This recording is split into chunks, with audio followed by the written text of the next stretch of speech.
마이크 안 켜셨네. 묵도하십니다.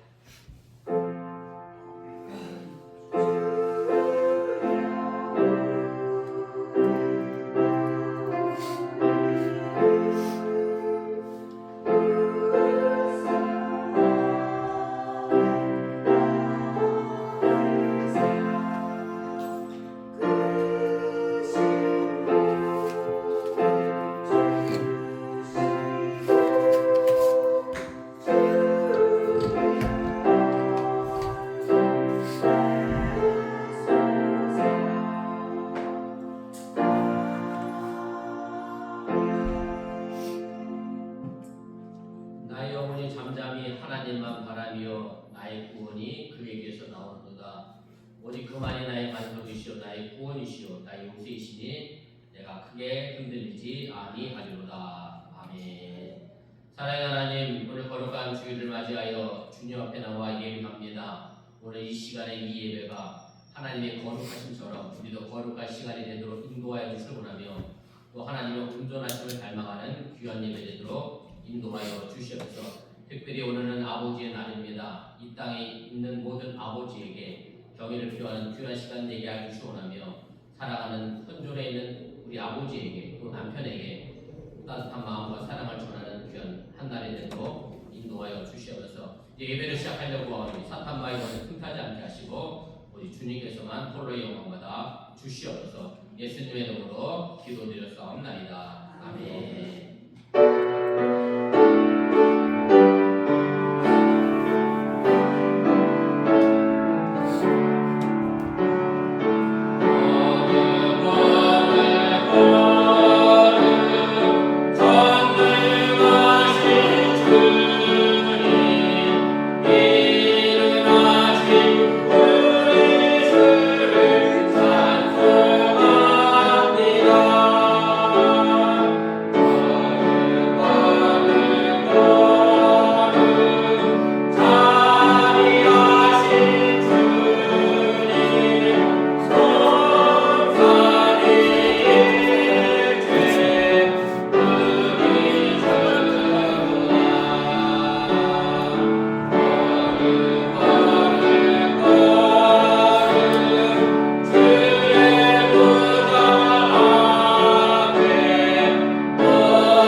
어리석은 자는 그의 마음에 이르기를 하나님이 없다 하는도다. 그들을 부패하고 그 행실이 가증하니 선을 자가 없다. 여호와께서 하늘에서 인성을 굽어 살피사 지각이 있어 하나님을 찾는 자가 있는가 보려 하신즉 다 지금과 함께 더러운 자가 되고 선을 행하는 자가 없으니 하나도 없구나. 죄악을 향하는 자는 다 무지하냐. 그들이 떡 먹듯이 내 백성을 먹으면서 여호와를 부르지 아니하는도다. 그러나 거기서 그들은 두려워하고 들어가야했으니 하나님이 우리에게 세대에 계시니라. 너희가 가난한 자의 계획을 부끄럽게 하나 오직 여호와는 그의 피난처가 되시도다. 이스라엘의 구원이 시온에서 나오기를 원한다. 여호와께서 그의 백성을 포로된 곳에서 돌이키실 때에 야곱이 즐거워하고 이스라엘이 기뻐하리로다.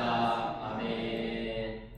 나는 전능하신 아버지 하나님 천지의 창조주를 믿습니다. 나는 그의 유일하신 아들 우리 주 예수 그리스도를 믿습니다. 그는 성령으로 형태되어 동정녀 마리에게 나시고 본디오 빌라도에게 고난을 받아 십자가에 못 박혀 죽으시고 장사된 지 사흘 만에 죽은 자 가운데서 다시 살아나셨으며 하늘에 오르시어 전능하신 아버지 하나님 우편에 앉아 계시다가 거기로부터 살아있는 자와 죽은 자를 심판하러 오십니다. 나는 성경을 믿으며 거룩한 본 교회와 성도의 교제와 죄를 용서받는 것과 몸의 부활과 영생을 믿습니다. 아멘.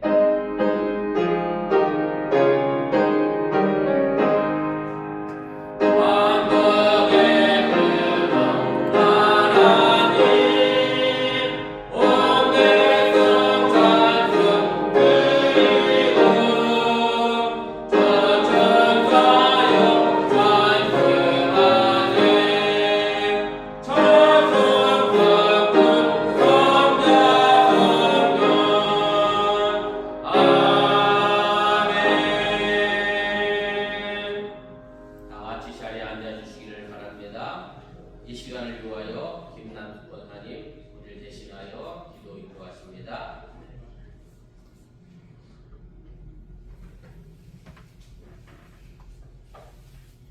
다 같이 기도드리시겠습니다. 사랑과 은혜가 풍성하신 하나님 아버지, 하나님은 주님의 은혜와 임재하심 속에 한 주간 잘 지내다 이 거룩한 주일 예배에 나오게 하심을 감사드립니다.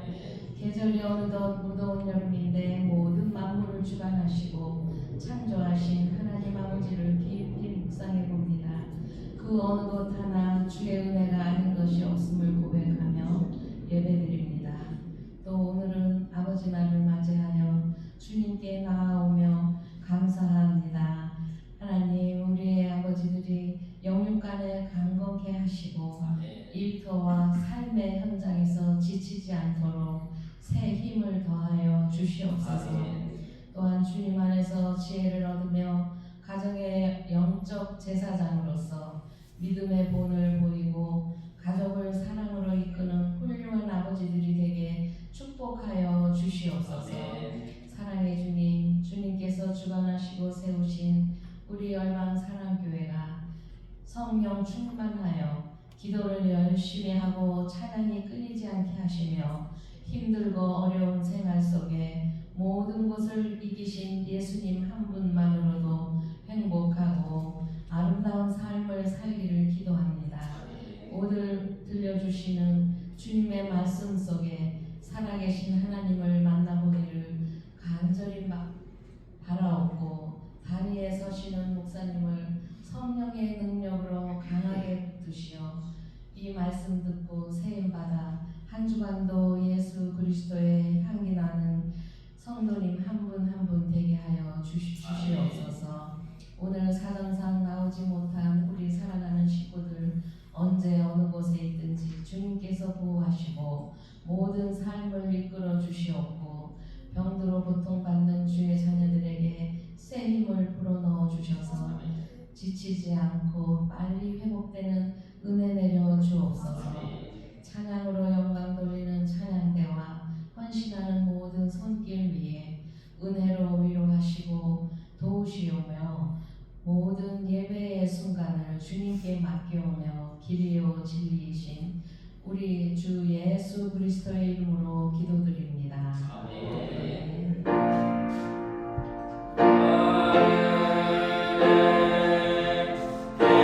대신하고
계셔야 될 자리에 안 계시면 목사는 늘 그렇게 가슴이 그게 낫지 않나? 계신 그 자리에 지킬 수 있으시면 참 좋겠습니다. 그? 오늘 교회 소식 전합니다. 화면과 주님 보시고 차가워주시기를 여기서는 안 바랍니다. 그래. 오늘 예배 참석하신 모든 성도님들 하나님과 가정에 하나님의 은혜와 축복이 있기를 또한 기도합니다. 오늘은 여러분들이 다 아시는 것처럼 아버지 날입니다. 애찬을 위해 수고해 주신 모든 분들께 진심으로 감사를 드리고 더불어서 우리 김성도 목사님 생신 앞두고 있습니다. 우리 생신 축하하기 함께 모인 애찬이니까 여러분들 애쓰시고 수고해 주신 분들께 감사를 드리고 우리 김 목사님 생신 이 앞에서 제가 진심으로 축하의 말씀을 드립니다. 청소년 모국 방문이 있습니다. 7월 1일부터 11일까지 저희 교회 뉴스 5명과 우리 김성도 목사님이 다녀오십니다. 우리 임지은 지사님과 3남매는 이미 벌써 한국에 나가 있고요. 아무튼 오고 가는 발표를 위해서 여러분들 기도해 주시고 편안한 여성 위해서 기도해 주시면 고맙겠습니다. 그 다음에 수요 성경 공부 고린도전서 베드레도 공부에 나가고 있습니다. 이번 주가 4번째 시간인데 관심 가져주시고 참여 부탁을 드립니다. 그 다음에 신방 일정 보시고 또 신방 일정에 착오 없으시기를 바라고요. 제가 지금 교회 교로는 7월 첫째 주나 둘째 주쯤 모든 신방 정리된 다음에 속회 편성할 예정으로 있습니다. 속회 편성하게 되면 속장님과 인도자님이 수고해 주셔야 하는데 제가 임명직으로 하겠습니다. 여러분들에게 해주세요 다 안 해보고요. 임명직으로 할 테니까 제가 하실 만한 분 임명할 테니까 순종하는 마음으로 속장과 인도자 직임 잘 감당해 주시면 고맙겠습니다. 그 다음에 우리 최소표 원사님 시속되시는 장례는 아마 다음 주에 플로리다 가셔서 이걸 정리하셔야 될 것 같다고 말씀하시는데 조금 뭐가 상황이 복잡하신 것 같습니다. 잘 해결되시도록 장례 절차 일정에서도 기도해 주시면 고맙겠습니다. 혹시 뭐 또 제가 알아야 될 다른 광고 있을까요? 네. 특별한 광고 없으시면 찬양과 공헌하겠습니다. 할렐루야. 오늘 해피 파더스데이 한번 옆에 아버님들 보고 한번 해피 파더스데이 해보시죠. 해피 파더스데이. 네. 자, 우리 하나님께로 해피 파더스데이. 네. 하나님께 영광의 찬양 드리도록 하겠습니다. Thank you.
오늘도 특별히 아버지 날인데 저에게 주님을 소개해 주신 저희 아버지가 생각이 납니다. 이 찬양 부를 때 저희 아버지를 생각해 주시고, 그리고 저희 아버지들이 정말 굳건히 살으셔야, 믿음이 살으셔야 우리 가정에서 주님이 원하시는 그런 가족이 되지 않을까 그렇게 생각합니다. 지금 이 자리에 많이 비어있는 저희 아버님들 생각하시면서 제 마음속으로 기도하면서 우리 아버지를 위해서, 또 우리 사랑하시는 하나님 아버지를 위해서 좀 기도하는 마음으로 이 찬양 부를 때 기도해 준비해 주신 성도를 같이 불러드리겠습니다. 아버지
우리의 삶을 주관하시고 인도하시는 전능하신 아버지 하나님, 거룩한 주일을 맞이하여 주님 앞에 나와 예배하며 사랑하는 저들이 주님을 사랑하는 마음으로 정성껏 귀한 예물을 드렸습니다. 억지로 드린 것도 아니며 인색함으로 드려진 줄도 아니오니 하나님께서 이 예물 받으시고 하나님이 이 예물을 통하여 사랑하는 열방 사랑교회 성도들 삶의 그 속에 많은 것으로 또한 좋은 것으로 갚아주시고 채워주시옵소서. 11절을 드렸사오니 하나님께 약속하신 것처럼 저들의 창고가 저도 넘쳐나게 도와주시려 원하며 감사의 예물을 드렸사오니 범사에 감사할 조건이 채워지게 해주시려 원하고 설령 힘들고 어려울지라도 그 안에서 감사의 조건을 찾아낼 줄 아는 성숙한 믿음의 신앙의 고백이 있게 하여 주시옵소서. 주의 이름으로 드렸습니다. 손대받는 것마다 주님의 향기와 아름다운 모습이 드러나게 하여 주시기 원하며 신방을 받으시고 또한 신방 감사의 예물을 드렸습니다. 주님을 영접하는 마음으로 드린 것 주님을 싸우니 저의 가정 속에 주님 언제나 자족하여 주시옵소서. 또 열방사람교회 미래를 위하여 함께 건축 예물을 드린 손길이 싸우니 그 손길 속에 하나님의 역사가 나타나게 도와주시고 우리 열방사람교회가 이 미국 땅에 아름다운 주의 전을 건축하고 바라보는 그날을 향하여 한 걸음 더 나아가게 하여 주시옵소서. 지금도 예배드리고 있는 우리 주일학교 우리 유스를 기억하여 주시고 어린 자녀들 앞에 부끄럽지 않은 아버지로서의 역할을 잘 감당케 하여 주시옵소서. 이 모든 말씀 예수님의 이름으로 축복하며 또한 감사하며 기도드렸사옵나이다. 아멘.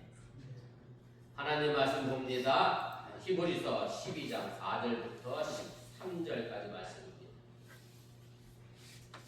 히브리서 12장 4절부터 13절까지 한 절씩 교독하시고 마지막 13절은 함께 읽도록 하겠습니다. 너희가 죄와 싸우되 아직 피 흘리기까지는 대항하지 아니하고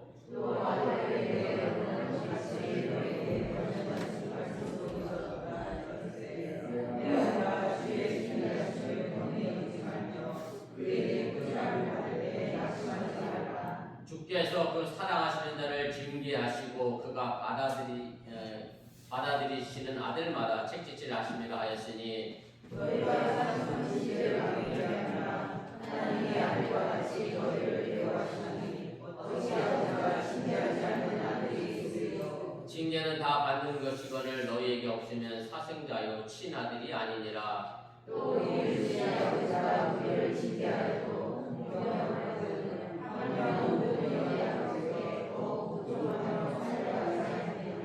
그들은 잠시 자기의 뜻대로 우리를 징계하였거니와 오직 하나님은 우리의 유익을 위하여 그의 거룩하심에 참여하게 하시느니라. 무릇 징계가 당시에는 즐거움이지 않고 슬퍼 보이나 그의 도로 말미암아 영원한 장사를 우리와 하나님의 그러므로 피곤한 손과 연약한 무릎을 일으켜 세우고 너희 발을 위하여 모든 길을 만들어 저는 다를 위하여 어그러지지 않고 고침을 받게 하라. 아멘. 이 시간 찬양대에 특별 찬양이 있겠습니다.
함께하는 곳이 하늘나라에 잊지 마시고 일상의 삶이 치열하게 사랑을 가득하게 여전히 하나님이 동행하심을 또 나아가시기를 바랍니다.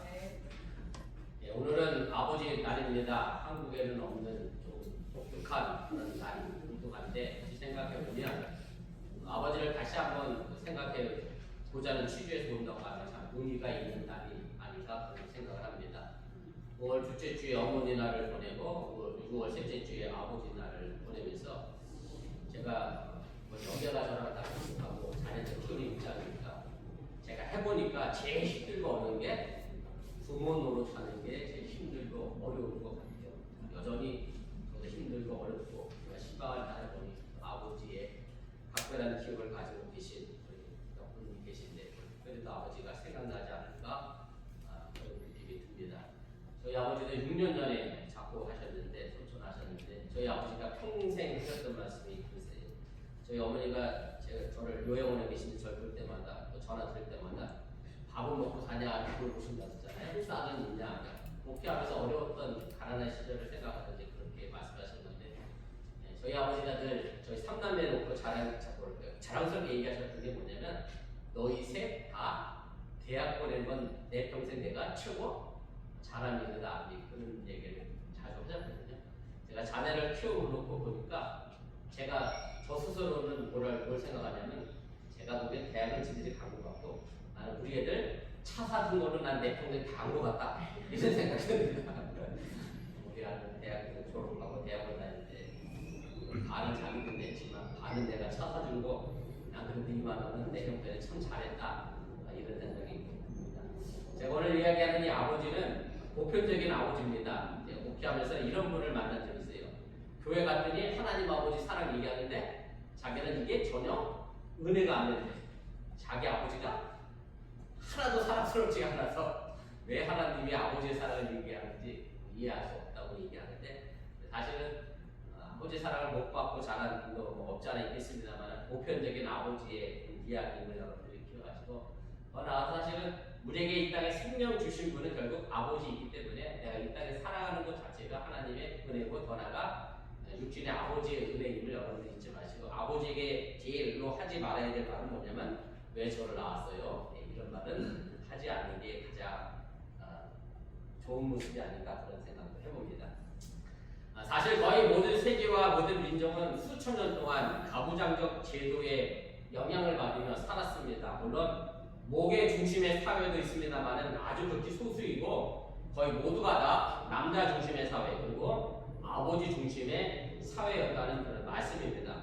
물론 이것은 성경도 예외는 아닙니다. 성경 자체가 수천 년 전부터 쓰여졌기 때문에 가부장적 제도의 영향을 받은 것이 사실이라고 하는 얘기고요. 그래서 시대마다 넘어서지 못하는 그 시대의 관습과 의식이 있고 개혁을 하고 싶어도 할 수 없는 그런 상황이 있다는 그런 말씀입니다. 역사의 한 일을 들어보자고 하면 아브라함 링컨 훨씬 이전에 미국의 초대 대통령이었죠. 조지 워싱턴도 흑인 노예를 해방하고 싶었습니다. 흑백 차별에 워싱턴도 많이 가슴을 아파했고요. 워싱턴에 있는 워싱턴 생가를 방문해 보면 워싱턴이 흑인 노예에 대하여 얼마나 마음 아파했는가를 보여주는 그의 일기를 직접 볼 수도 있습니다. 그가 흑인을 해방시키고자 그의 아내에게 말했을 때 그의 아내가 이렇게 워싱턴에게 이야기를 했다는 겁니다. 흑인을 지금 해방시키면 흑인들은 전부 다 굶어 죽을 겁니다. 왜냐하면 당시의 대부분의 사람들의 의식에는 흑인을 소유로 생각했지 인격체로 인정하지 않았기 때문에 흑인을 해방시키고 나면 백인들이 그 흑인을 임금을 주고 고용하지 않을 것이고 그러다 보면 흑인은 자연스럽게 다 굶어 죽을 수밖에 없을 겁니다. 그렇게 이야기했다라고 하는 얘기입니다. 더 심각한 것은 당시에 많은 흑인들조차도 스스로를 백인보다 못한 종족으로 열등한 종족으로 생각하고 있었다는 그런 사실입니다.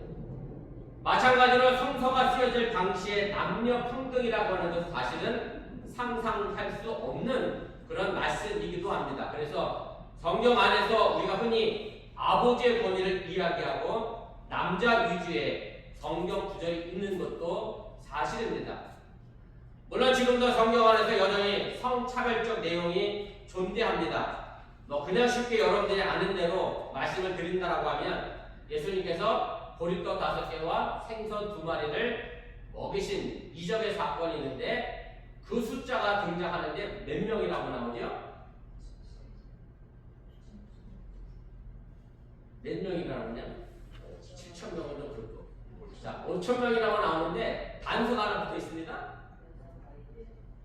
그렇게는 안 돼 있고 남자만 5,000명 이렇게 돼 있어요.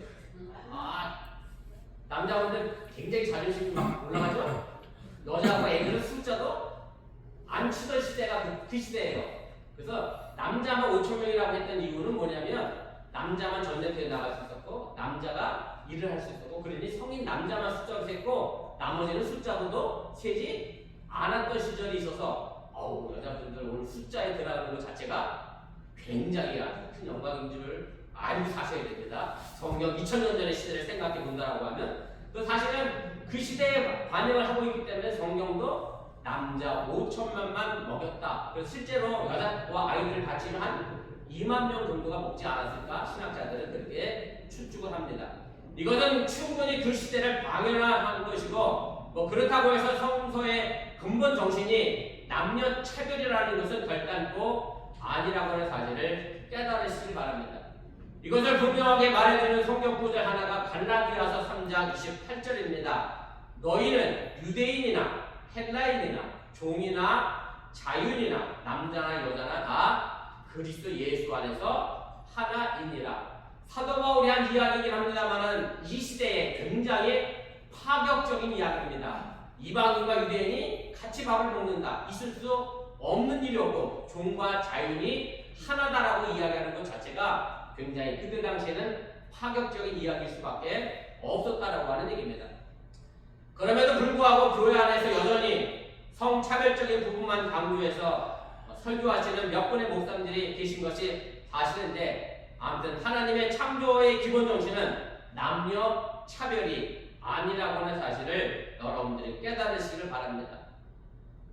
지금의 세상의 모습은 여성들의 인권이 많이 성장했습니다. 그러다 보니 이상하게 반대급부로 아버지의 위치가 참으로 모호해지는 그런 경향이 있습니다. 미국에는 내가 아직 못 들어봤는데 한국에 가니 그런 얘기 하더라고요. 이사 갈 때 강아지라도 안고 있어야 남편이 여자가 이사 갈 때 남편을 데리고 간대. 뭐 누구 때문에? 강아지 때문에. 그렇게 남자의 권위가 많이 떨어진 것이 사실이지만 아무튼 남녀의 구별은 있어야 합니다만은 그러나 차별은 절대 존재해서도 안 된다라고 하는 얘기고 아버지와 어머니의 구별은 있어야지만 아버지와 어머니의 차별은 없어야 그 가정이 올바른 가정으로 세워질 수 있다고 하는 사실을 여러분들이 깨달으시길 바랍니다.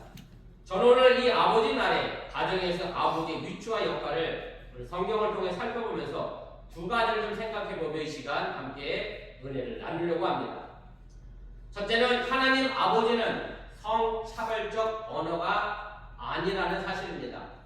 성경에서 가장 대표적으로 성차별의 근거로 삼는 구절이 아마도 창세기 2장 18절 이하의 말씀이라고 생각합니다. 제가 창세기 2장 18절 말씀만 다시 한번 읽어볼 테니 앞에 화면에 있으니까 한번 보세요. 여호와 하나님이 이르시되 사람이 혼자 사는 것이 좋지 아니하니 내가 그를 위하여 돕는 배필을 지으리라 하시니라. 이 구절에서 남자가 여자보다 더 우월하다고 주장하는 논리가 세 가지로 이야기합니다. 그 첫째는 남자가 여자보다 먼저 창조됐다라고 하는 얘기고, 두 번째는 여자는 남자의 뭘로 만들어졌어요? 갈빗대로 만들어졌다고 하는 얘기고, 세 번째는 여자는 남자를 돕는 배필로 지어졌다라는 논리를 이야기하면서 남성 우월주의를 이야기하게 됩니다.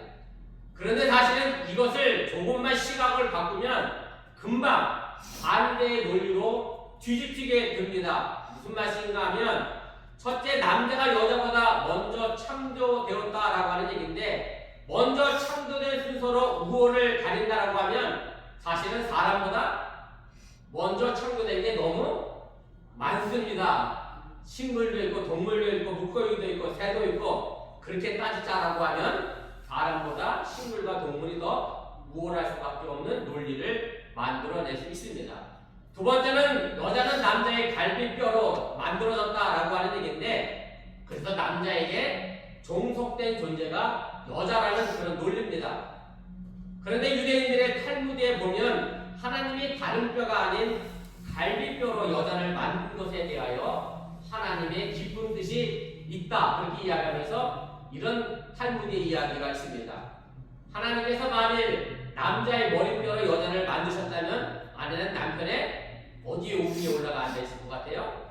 머리 꼭대기 위에 올라가 앉아서 남편을 지배하게 될 것이다, 그렇게 얘기하고, 만약에 남편의 다리뼈를 추려서 여자를 만들었다라고 하면 아내는 언제나 남편의 발에 밟히는 존재가 될 수 있다라고 해서 하나님은 그래서 어디 뼈를 선택했느냐면 갈비뼈를 선택했는데, 바로 남자의 심장을 보호하려고 갈비뼈를 선택하셔서 서로 자기 심장처럼 사랑하는 관계가 되게 하셨다는 것이 유대인의 탈무드에 나와 있는 그런 얘기입니다.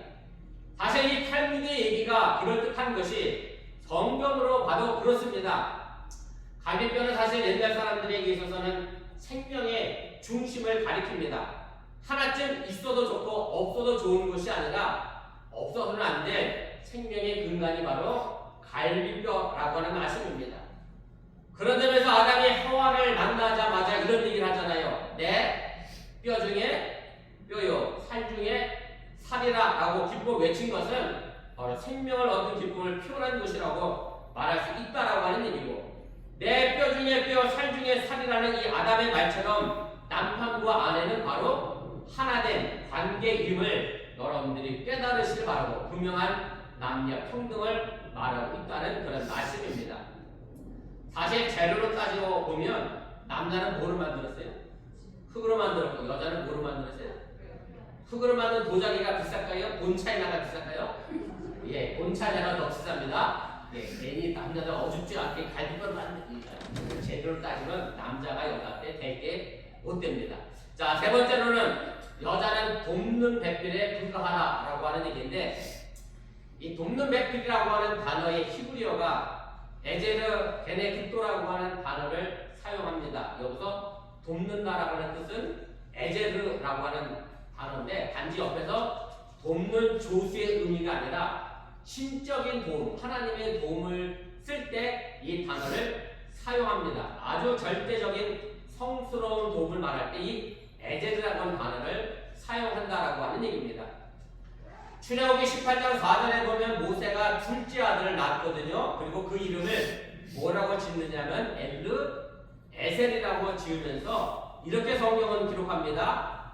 하나의 이름은 엘리 에셀이라. 이는 내가 아버지 하나님이 나를 도우사 바로의 칼에서 구원하셨다 함이더라.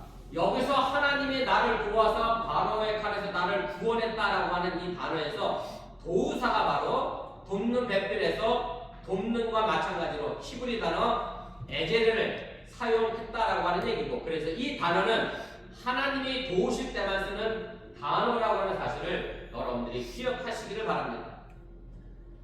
그리고 배필을 뜻하는 히브리어 게네크토는 짝을 이루는 혹은 대등한, 동등한의 의미를 가지고 있습니다. 그래서 돕는 배필은 대등한 관계에서 도와주고 지탱해주는 짝, 혹은 외로움의 위험으로부터 구하여내는 동반자를 의미합니다. 그러므로 여자가 남자의 조수가 아니라 함께 반드시 나아가야 하는 존재라고 하는 얘기고, 남자의 목숨을 구해주는 하나님의 도움처럼 꼭 필요한 동반자가 바로 아내라고 하는 사실을 여러분들이 잊지 마시길 바랍니다. 그러나 보다 결정적인 것이 있습니다. 그것은 바로 하나님 아버지라고 하는 그런 말입니다. 그러니까 하나님을 아버지라고 부르면서 하나님이 성차별적이다라고 이야기하면서 한때 그렇게 주장했던 여성 신학자들이 있어요. 하나님은 뭐라고 부르자? 못 들어, 여기는 없으시구나. 그런 신학자가 있어요. 하나님은 어머니다. 하나님 어머니라고 부르는 신학자들이 있습니다. 근데 더 재미난 건 안산홍이라고 하는 이단이 하나 있거든요. 거기 가면 하나님 뭐라고 부를까요? 어머니라고 부릅니다.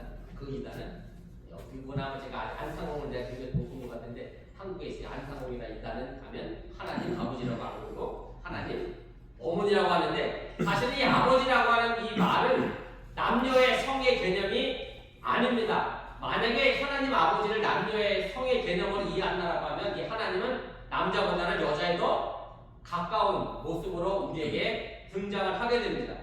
아마도 많은 신앙인들이 하나님이 뭐 강한 남자이기를 바랄지도 모릅니다만은 그래서 약한 자신을 도와주는 뭐 강력한 분, 전능한 분이라고 그렇게 생각하고 싶어 하기도 합니다. 그런데 놀랍게도 우리가 쓰는 전능하신 하나님이라고 하는 이 말은 남성적인 말이 아니라 오히려 여성적인 단어입니다.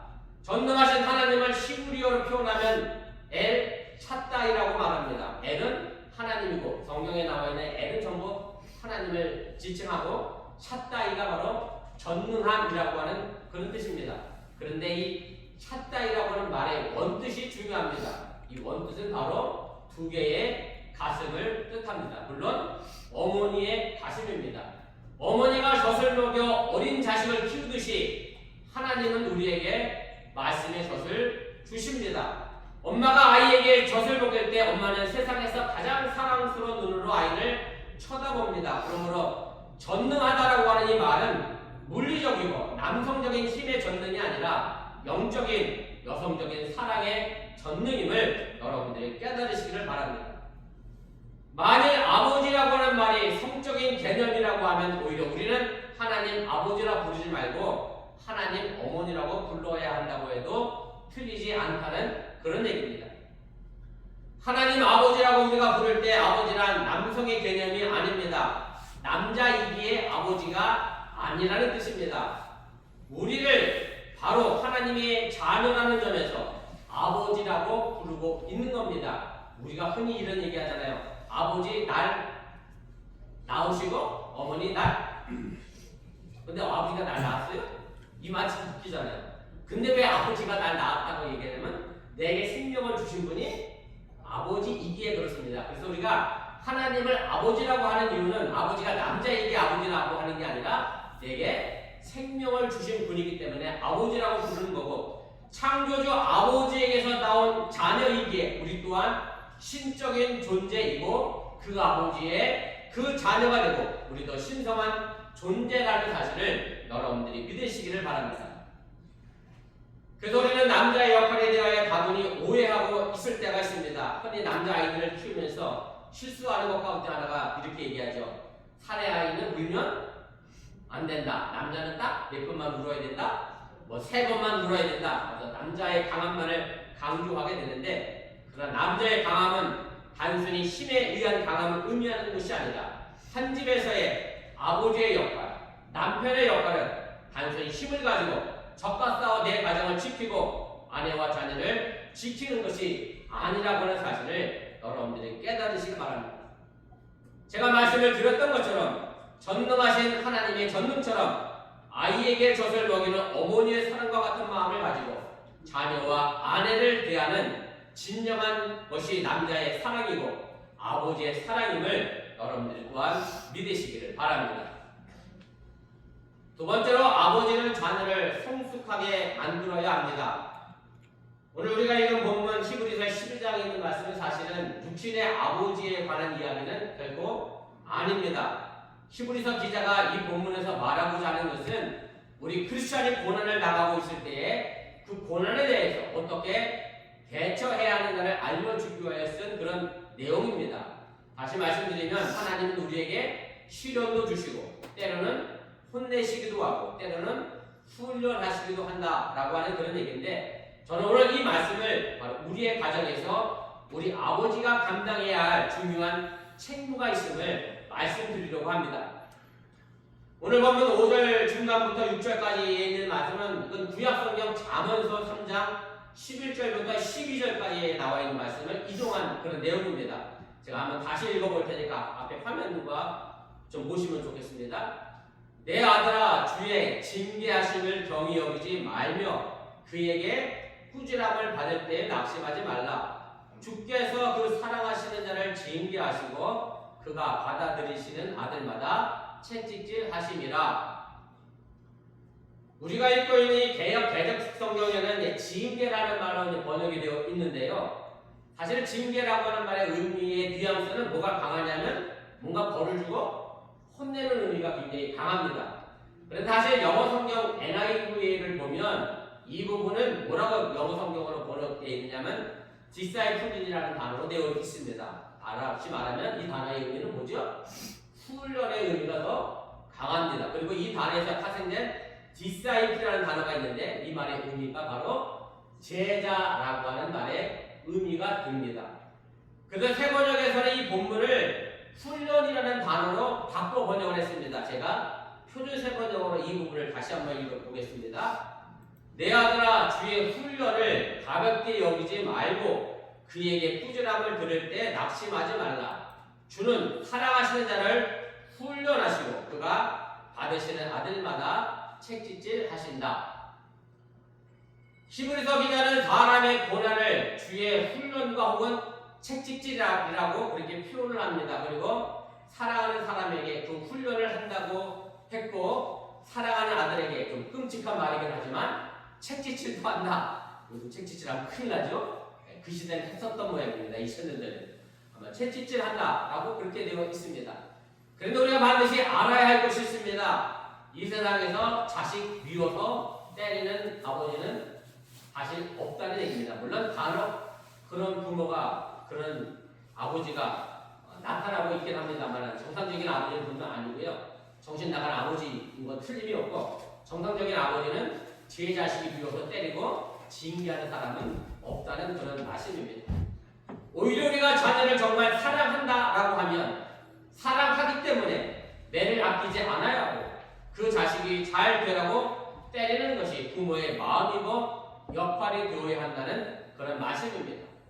다시 말씀드리면 잘못이 있으면 꾸짖고 다시는 잘못을 범하지 않도록 매를 들어서라도 훈련하는 것이 부모로서 가져야 할 바른 책무이고 도리라는 그런 말씀입니다.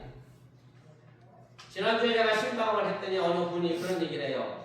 부모와 자식과의 관계를 설정하면서 친구 같은 부모를 좋아하고 그렇게 하려고 노력을 한다고 해요.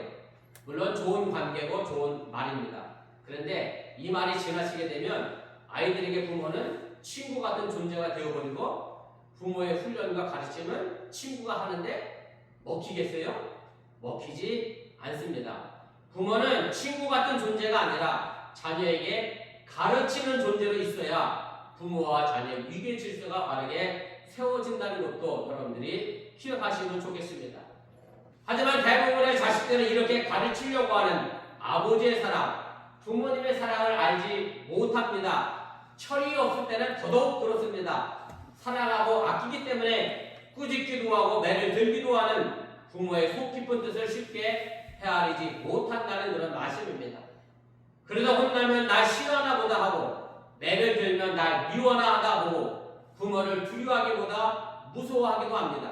머리를 쓰다듬고 주어야 자기를 사랑하고 귀여워하는 줄 알고 과자를 주어야 자기를 좋아한다고 생각합니다. 아직 부모의 마음을 헤아리지 만큼 잘하지 못했기 때문에 그렇게 생각할 수 있다라고 하는 얘기입니다. 그래서 오늘 말씀에도 이렇게 말을 합니다. 바로 그가 받아들여야 한다라는 말씀입니다. 훈련도 책짓질도 그렇게 느끼는 사람에게 훈련이고 책짓질인 것이지 이것을 받아들이지 못하는 자녀에게는 그저 아버지가 나를 미워해서 때리는가 보다라고 생각하게 되고 그렇게 되면 더 이상의 훈련도 책짓질도 의미가 없어지게 된다는 그런 말씀입니다. 제가 어려서 저희 엄마한테 종아리 한번 딱 맞아봤습니다. 저는 아버지한테 많이 혼났는데 어머니는 웬만하면 저를 야단을 안 치셨어요. 제가 큰아들인데. 그런 제가 언제 종아리 맞았냐면 어렸을 때 다 그랬던 것 같은데 제가 16km 걸어서 학교 초등학교 다녔거든요. 오고 가다 보면 배가 고프잖아. 그러면 배추 밭에 가서 배추를 먹었는데 배추는 사실은 어디가 맛있는지 아시죠? 속을 파먹으면 맛있어.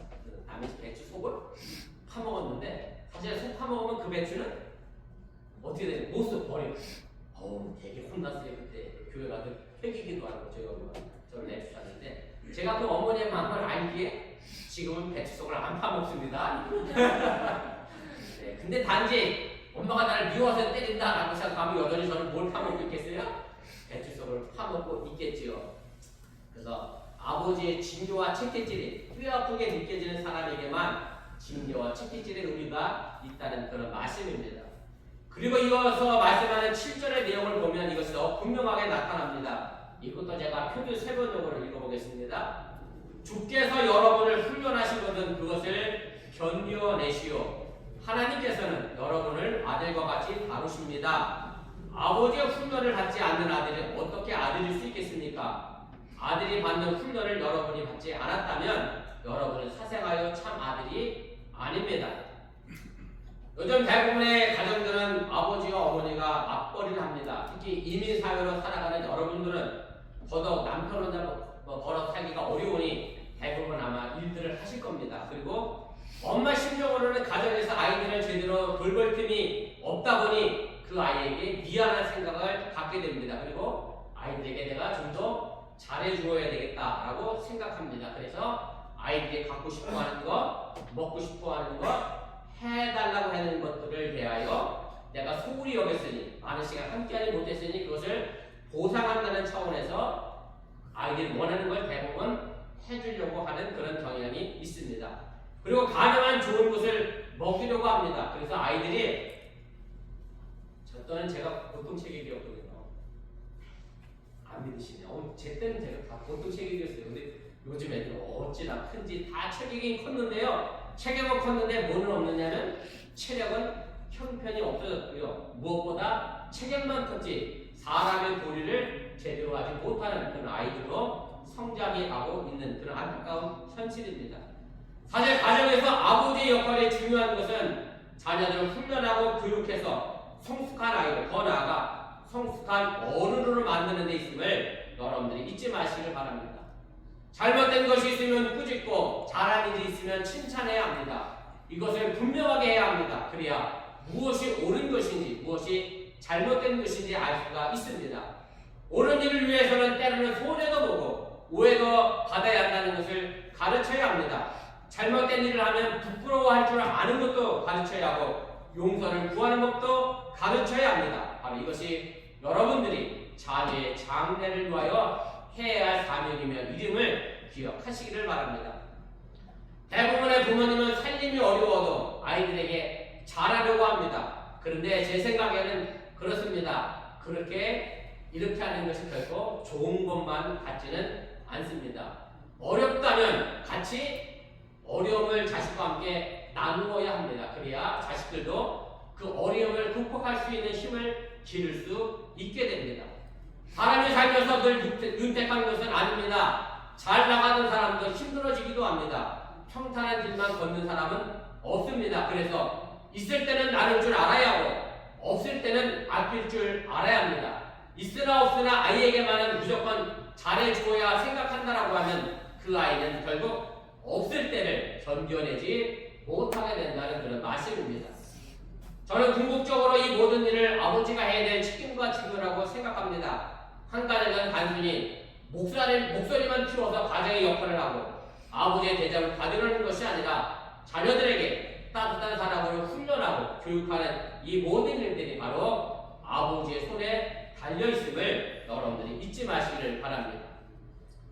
오늘 말씀 히브리서의 본래적인 말씀으로 제가 오늘 설교를 좀 정리해 보려고 합니다. 오늘 우리가 이 히브리서는 주님의 복음을 전하다가 고난을 당하는 이를 두고 한 그런 말씀입니다.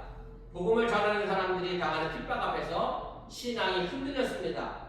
이렇게 당하는 고난을 왜 하나님은 나를 외면하시는가 하면서 하나님을 의심하기도 했습니다. 이런 상황에서 히브리서 기자는 주님을 위해 고난당하는 이들을 위하여 편지를 쓴 겁니다. 거룩하신 하나님을 닮아가고 그리스도의 분량에 이르는 믿음을 갖는 것은 하루아침에 아멘 했다고 이루어지는 것이 결코 아닌 것을 깨우치고 있음을 여러분들이 믿으시기를 바랍니다. 이렇게 아멘이라고 하면 내가 금방 예수님 닮으면 얼마나 좋겠어요. 아멘 수백 번 해도 내가 예수님 닮아가는 데는 굉장히 어렵습니다. 그래서 본문 10절은 이렇게 말합니다. 제가 이것도 표준 세번역으로 읽어드립니다. 육신의 아버지는 잠시 동안 자기에게 좋게 생각되는 대로 훈련하지만 영의 아버지께서는 우리의 유익을 위하고 우리를 그의 거룩하심에 참여하게 하시기 위하여 훈련하는 것입니다. 거룩함이라고 하는 것이 그냥 얻어지는 것이 아니라 그만한 훈련이 있어야 한다라고 하는 얘기고, 고난을 통해 갈고 닦아지는 것이 바로 거룩함이라고 하는 사실을 여러분들이 믿으시길 바랍니다.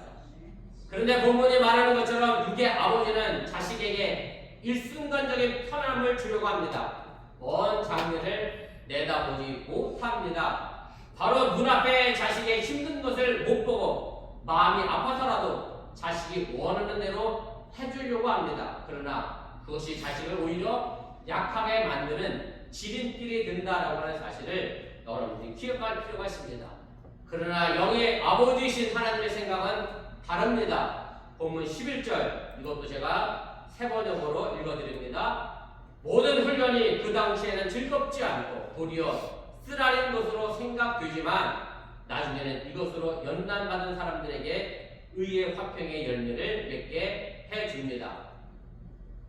남보다 나은 자식을 만들겠다고 자식에게 원하는 대로 쉽게 다 해준다면 과연 후에 다른 사람과 평화를 만들어낼 수 있는 자식이 될 수 없다는 그런 말씀입니다. 그래서 보면 12절 이하는 이렇게 말씀합니다. 제가 이것도 세 번역으로 있습니다. 그러므로 여러분은 힘없는 승부와 쇠약한 무릎을 일으켜 세워 똑바로 걸어가시오. 그래서 저는 다리가 삐지 않고 도리어 고침을 받게 하시오. 바로 이것이 하나님이 고난을 통하여 우리를 훈련시키는 이유임을 여러분들이 믿으시기를 바랍니다.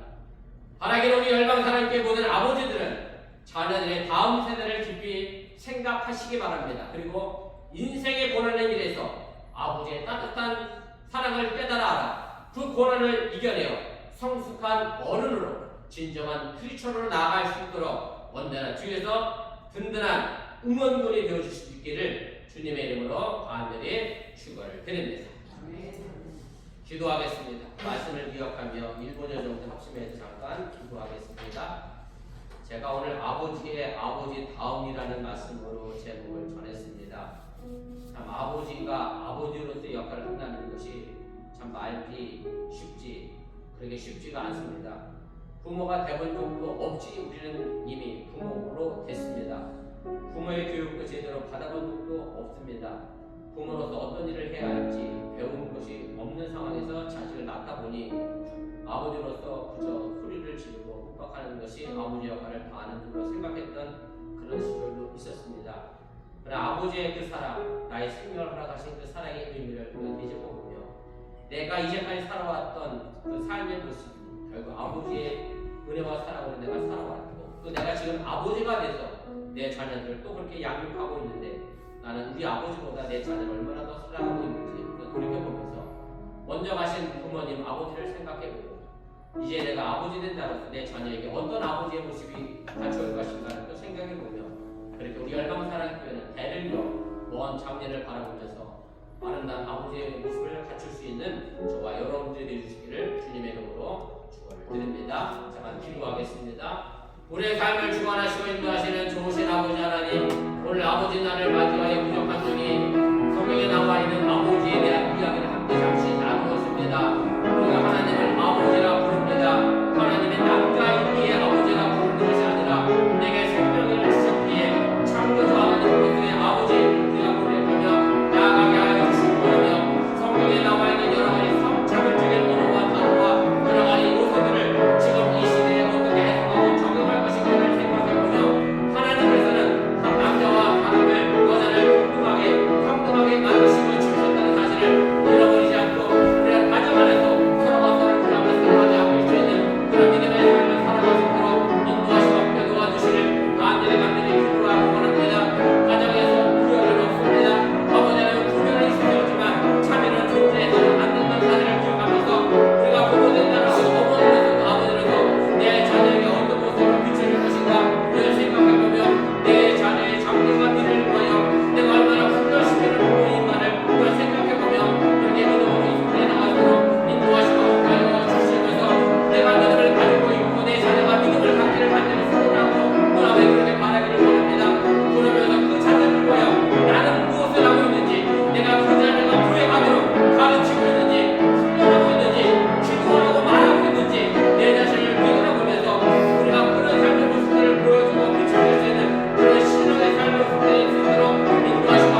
같습니다.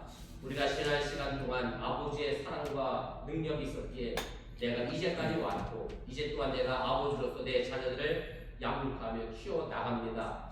이 연계를 어떻게 이어나갈 것인가 늘 생각해보면서 사도 바울이 내가 예수를 본받은 것처럼 너희는 나를 본받으라 라고 말씀하고 이야기했는데 내가 자녀들에게 아버지로서 내가 예수를 이렇게 열심히 믿으려고 몸부딪히며 애썼는데 너는 나를 본받으라 이렇게 감히 말할 수 있는 그런 신앙의 모습을 보여주고 있는지 우리가 돌이켜보게 하여 주시어서 많은 가정들이 신방을 가면 자녀의 구원을 위하여 기도하고 애를 쓰고 교회가 신앙하는 살 성장해 나가기를 원합니다. 그런데 그 자녀를 위하여 내가 얼마나 기도했고 내가 그 자녀를 위하여 어떻게 바른 길을 보여줬고 어떻게 훈련했고 어떻게 가르쳤는지 다시 한번 돌이켜보면서 말로 가르치는 것이 아니라 행함과 본으로 우리 자녀에게 진정한 실천의 모습을 보여줄 수 있는 열방사람께 모든 아버지가 되도록 축복하여 주시옵소서. 예수님의 이름으로 기도드렸사옵나이다. 아멘.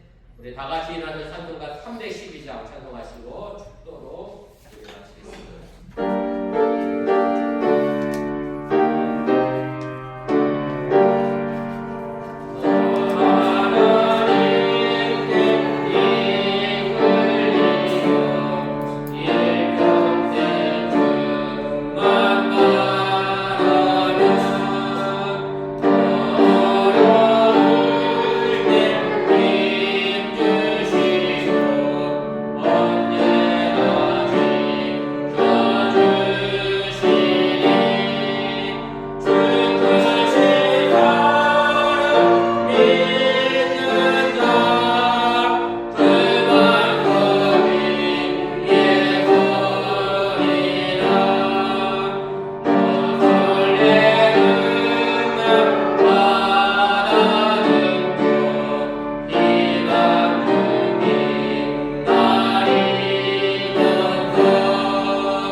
독생자 예수를 아낌없이 보내신 하나님의 놀라신 사랑과 성령님의 교통하시고 감동감하신 역사가 아버지로서 아버지 다음으로 나아가는 열방사랑교회 모든 아버지들 위해 그리고 사랑하는 성도들 위해 특별히 생신을 맞으신 우리 김성도 목사님 위해 이제부터 영원토록 함께 하시기를 간절히 축원하옵나이다. 아멘.